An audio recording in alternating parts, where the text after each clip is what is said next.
I was going there on YouTube. Well, the intro I recorded for you guys yesterday when I was making my video picking up the 40 didn't turn out very good, so I'm going to record it here for you guys now.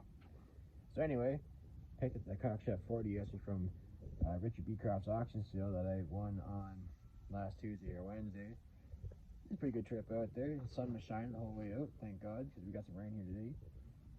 I had to go to Cambridge, Ontario to pick it up. Pretty good trip out there. I saw Betty Beecroft, who I've known for 25 years as well, obviously. Nice to see her again. I haven't seen her for a few years. Pretty good little trip out there. Didn't put up too much of a fight to get on the trailer. It took 2 tractors to get out of the woods though, so I didn't really get too many action shots of trying to get this thing loaded up. I got some still photos though. Took I think it was a 1370 white tractor. I was driving that one, and I believe it was Richard's son on the he had a Cockshutt. I think it was a 35 low profile forklift, which is very, very rare. Not many of those around at all. So it took 2 tractors to get this thing out of the woods. And the reason why I'm reshooting this intro too is because I wanted to put some more details in here. So we got it pushed out of the woods, and then what we did, we lifted the front of the 40 up, and I backed the trailer underneath of it. So in between a little bit of loader tractor, I come along a floor jack, and a chain, we got this thing up on the trailer. So we were about 45 minutes to an hour. Really wasn't too bad. It actually went a lot smoother than I thought it was going to go.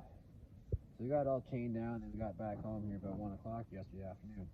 I apologize for any wind noise right now because it's a little bit breezy here this afternoon.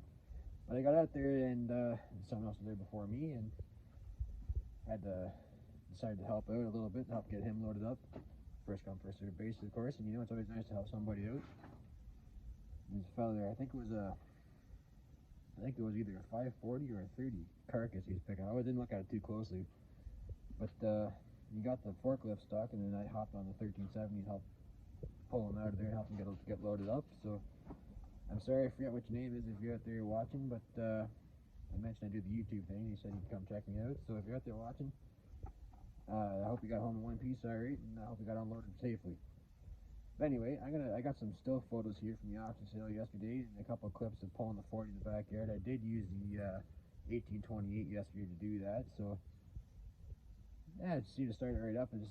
It's time to wake it up from its winter's nap anyway, so we used the hard part to pull the 40 around back, and it worked out quite well, despite the yard being a little bit soggy. But anyway, I'll get some still photos and some video clips together here for you guys, and hope you enjoy it. And we're gonna have another restoration project here whenever I have time to work on it. So it'll be the W4, maybe not so much as in depth as W4. I kind of dragged that out a little bit long, but anyway, hope you guys enjoy, and thanks for watching as always.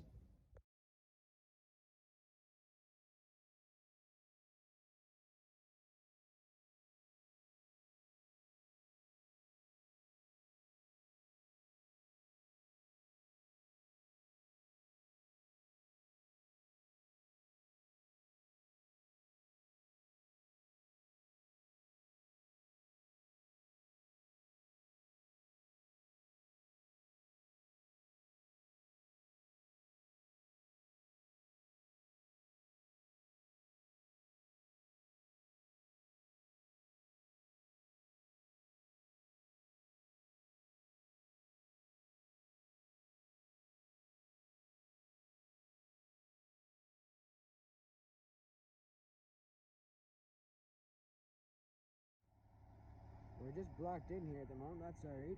Yeah, it's a little bit sloppy coming in here today, but oh, there's 40. I discovered that it's seized, which that's all right. That's no big deal to get undone.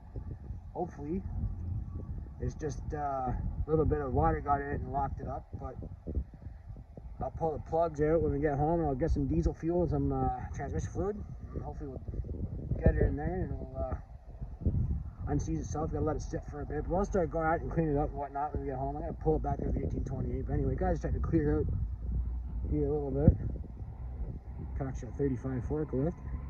Yeah, it is soupy in here. It's back, you're way back down in the woods back there, so we use the tractor to pull it out with. Everything's dirty. But we're all chained down, ready to go. missing the drawbar. I've kind of been looking around and seeing what I'm going to have to find as far as parts go. It's going to be pretty well the complete project, way more in depth than the W4. So we're going to need some brake housings, covers for that, because I have the chutes in the back of the truck. Hopefully the gas tank's not too rusty. I haven't looked inside there. I just got on the trailer. I just pulled it out of the woods just not 10 minutes ago. I have lots of still photos and whatnot I took. But we're going to need a carburetor for certain. The alternator seized up. It's cracked anyway. Got water in it, so that's no freaking good. Hopefully I can get the starter rebuilt. Maybe go to K&P Electric there in Newmarket. They've got that. The steering seized up. But maybe we can get in here and see if I can get it freed up a bit when I get home. It was a little bit of a task to get it up on the trailer. I mean, no big deal really, but by a tractor's been sitting out in the woods for probably 30 years. I mean, I really can't complain that much. With a little help of a loader tractor and we come along and floor jack, and we were able to weasel her up there. So we definitely need a back rim on this side though. Yeah, lots of air in that, eh? But anyway, boys, I didn't get this thing home, and we'll go at it when we get home a little bit. Have another once over. We'll get the 1828 out and pull it around back with that. And I imagine it should go back there already. It's not trying to roll up any hills or anything. I just hope it cooperates. So anyway, guys, I'm gonna drive, and we'll see you guys here in a little bit.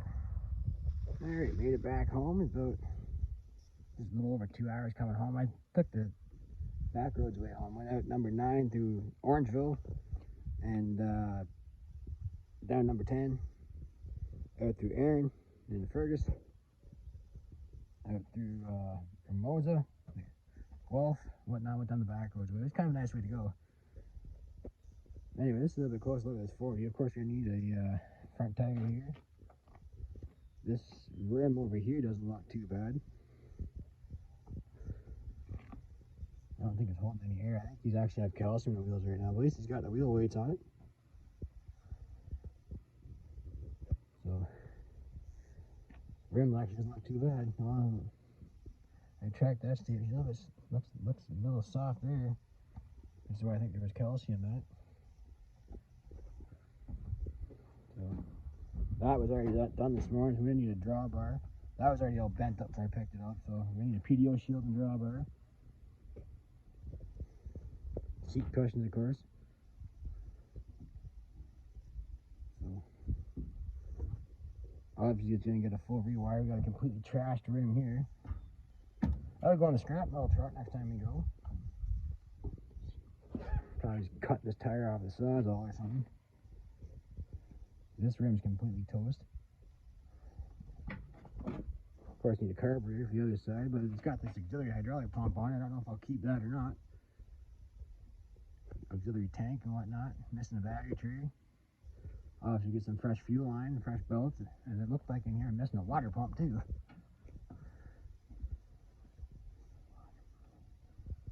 Ooh, that's where the water pump goes on right there in the front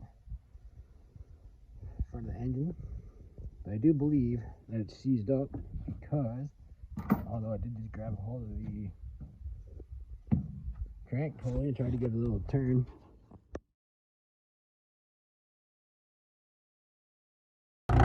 Gonna put on a show for the neighborhood here. We used Grandpa's tractor and pulled Jake off the trailer with.